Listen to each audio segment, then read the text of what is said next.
নিখোঁজ ডায়েরি করা 9 দিন অতিক্রান্ত হতে চললেও কুম্ভনিদ্রায় আচ্ছন্ন তেলিয়ামুড়া থানার মাথা ভারী পুলিশ প্রশাসন। অসহায় বৃদ্ধ পিতামাতা নিজের একমাত্র ছেলেকে ফিরে তেলিয়ামুড়া থানার পুলিশের প্রতি আস্থা হারিয়ে রাজ্য সরকারের কাছে অশ্রুসজল নয়নে আর্জি জানালো। খবরে প্রকাশ, চলতি মাসের 10 তারিখ তেলিয়ামুড়া থানার অন্তর্গত 22ঘড়িয়া এলাকা থেকে নিখোঁজ হয়ে যায় 20-25 বছরের যুবক অভিজিৎ দাস। এরপর পরিবারের তরফ থেকে সম্ভাব্য সকল জায়গায় খোঁজখবর করে তার সন্ধান না পেয়ে চলতি মাসের 20 তারিখ তেলিয়ামুড়া থানায় নিখোঁজ ডায়েরি করে। নিখোঁজ ডায়েরি করা 9 দিন অতিক্রম হলেও এখনো পর্যন্ত অভিজিতের বাড়ি ফেরার নাম নেই। এরই মধ্যে অসহায় বৃদ্ধ পিতামাতা নিয়মিত থানায় যোগাযোগ করলেও পুলিশ তাদের ছেলে অভিজিৎকে উদ্ধারে এখনো পর্যন্ত সম্পূর্ণরূপে ব্যর্থ। তাছাড়া তাদের অভিযোগ হচ্ছে থানা থেকে কোনো প্রকারের সাহায্য সহযোগিতা করা হচ্ছে না। সংশ্লিষ্ট বিষয়ে পুত্রকে বাড়িতে ফিরে পাওয়ার আশায় রীতিমতো নাও খাওয়া ভুলে রাত দিন এক করে পথের দিকে তাকিয়ে রয়েছে অভিজিতের বাবা এবং মা। সংবাদ মাধ্যমের সাথে কথা বলার সময় বারবার রুদ্ধ হয়ে যাওয়া কণ্ঠে অভিজিতের বাবা এবং মা দাবি করেছিলেন তাদের ছেলে নিখোঁজ হয়েছে। প্রশাসনের দ্বারস্থ হয়েছেন, তবে পুলিশ প্রশাসন ন্যূনতম সাহায্য করছে না। অভিযোগ গুরুত্বপূর্ণ এই বিষয়ে রীতিমতো কর্ণপাত করতেই নারাজ তেলিয়ামুড়া থানার ওসি রাজীব দেবনাথের নেতৃত্বে গোটা তেলিয়ামুড়া থানার পুলিশ। এবার উপায়ন্তর না দেখে অভিজিতের পরিবার রাজ্যের স্বরাষ্ট্রমন্ত্রী তথা মুখ্যমন্ত্রীর দ্বারস্থ হয়েছেন। সংবাদ মাধ্যমের মধ্য দিয়ে তাদের আর্জি স্বরাষ্ট্রমন্ত্রী উদ্যোগ গ্রহণ করুন। এখন দেখার বিষয় অভিজিতের বিষয়ে খোঁজ খবর বার করতে প্রশাসনের তরফ থেকে কোনো ব্যবস্থা গ্রহণ করা হয় কিনা। ঘটনাটা বলতে ওই ছেলেটা নিয়ে বাড়িতে এসে একটা ছেলে নিয়ে বাড়িতে এসে একটা বাইক নিয়ে আসছে।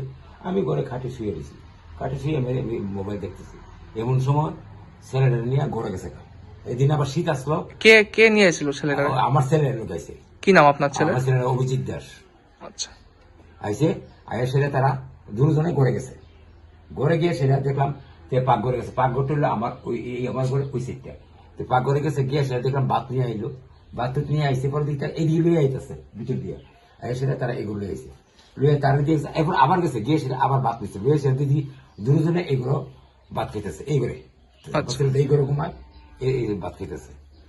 বাতুত খেয়ে সেটা প্রায় তখন 3টার দিকে হইব।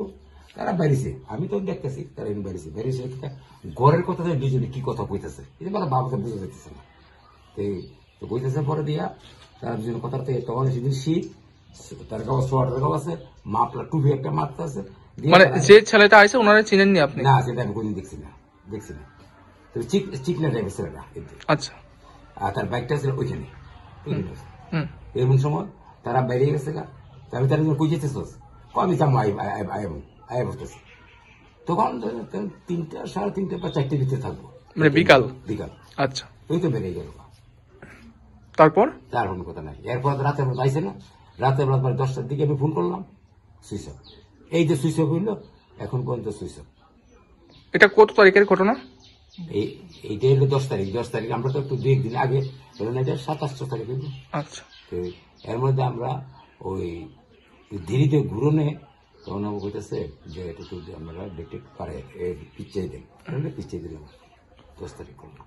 তো এই বিষয়টা নিয়ে আসলে আপনার থানা পুলিশের দ্বারস্থ হয়েছে? দ্বারস্থ হয়েছি, আমাদের পুলিশের কাছে দিচ্ছি। তারা কইলো যে সুইচ অফ হয়ে গেছে গা, আমরা এটা দেখানোর অধিকার নেই। মানে তেলিয়ামুড়া থানার পুলিশ পুলিশ কইছে এই কথা। আচ্ছা। এরপরে যে সেটা আমাদের কইলো যে আপনারা খুঁজেন, আমরাও খুঁজে দেখতেছি।